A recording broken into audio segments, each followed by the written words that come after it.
Hi, Gloria Lybecker here with Healing You.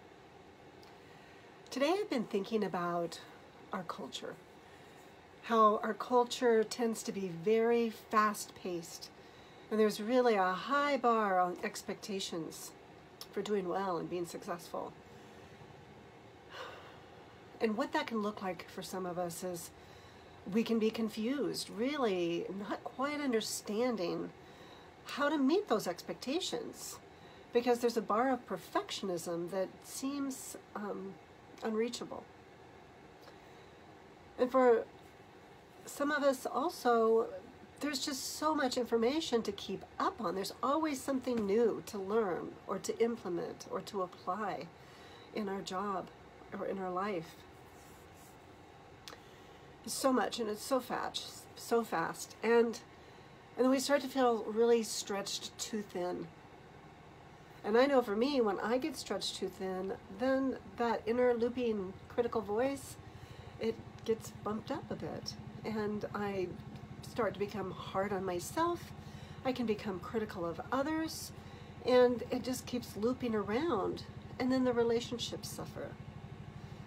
And on top of that, because it's so fast-paced, there's so much to keep up with. And we're getting cranky on top of it. Now we don't even have time to nurture our relationships or to feel nurtured. Well, let me tell you a story. It was a few years back, and I was a medical office manager for a different job, one that I absolutely loved. Of all of my jobs, it was probably my favorite job I had. Because the people there were really excellent people. They were very congruent, and they operated their business from their values. And yet when I first got that job, there was a lot to learn, especially in the management. I had a whole new computer system. I had a whole new set of employees. And so I was really doing my best to be a sponge and to absorb it all. At the same time, my husband wanted me to do his books for his business. So it was like I was actually holding down two jobs at the same time, plus doing my best to be a mom and a wife and do them well. And then, because I'm a faith-based person, I wanted to be part of this Bible study, and I was doing my best to figure this thing out about God. And to form my own beliefs, to have my own grounding.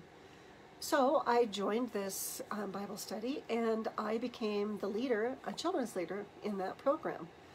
So again, here's another thing that I'm putting on my plate because I'm wanting to do my life well.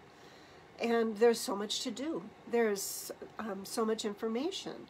There's so many places to be, and I didn't want to miss out on anything. And yet, through that whole thing, it just became rather overwhelming. And then the final straw came as my mom was diagnosed with cancer. So I wanted to go caretake her. So I'm juggling all of these different pieces and doing my best to do them all well and trying to be everywhere at once. And what ended up happening was it was too much. I needed to slow down. I needed to, what I did do is I got real with myself.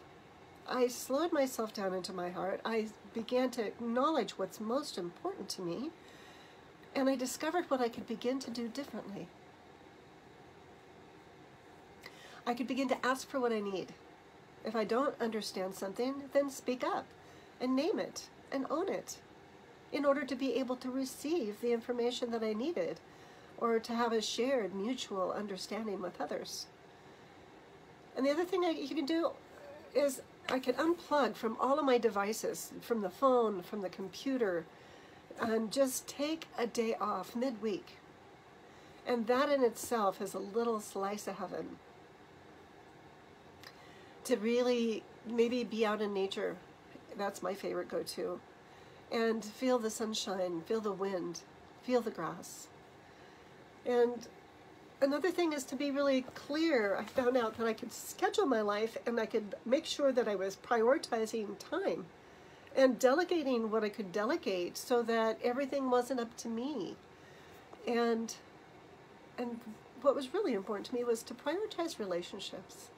And I am so grateful, eternally grateful I did, as I was able to juggle my schedule around. And I took my two daughters that were young at the time, and we would go down and I would actually homeschool them while I would caretake my mom and get to have that really quality time with her while she was still with us. And my girls got to have that time with their grandma too. And so, wow, you know, it's actually possible to function at your own natural pace and have realistic expectations. You don't have to do it all. Why would you want to do it all? Doing it all is just busyness and crazy making. But to take the time to slow down and to really know yourself, what is most important to you? Follow your heart. Allow yourself the space you need to prioritize why you are here. It's your purpose and it's your journey. Oh, and if you'd like to journey along with me, reach out to me at healingyoursanctuary.com. I'd love to schedule a free consultation with you and explore your purpose with you. Thanks for being on this journey with me today. Healing you.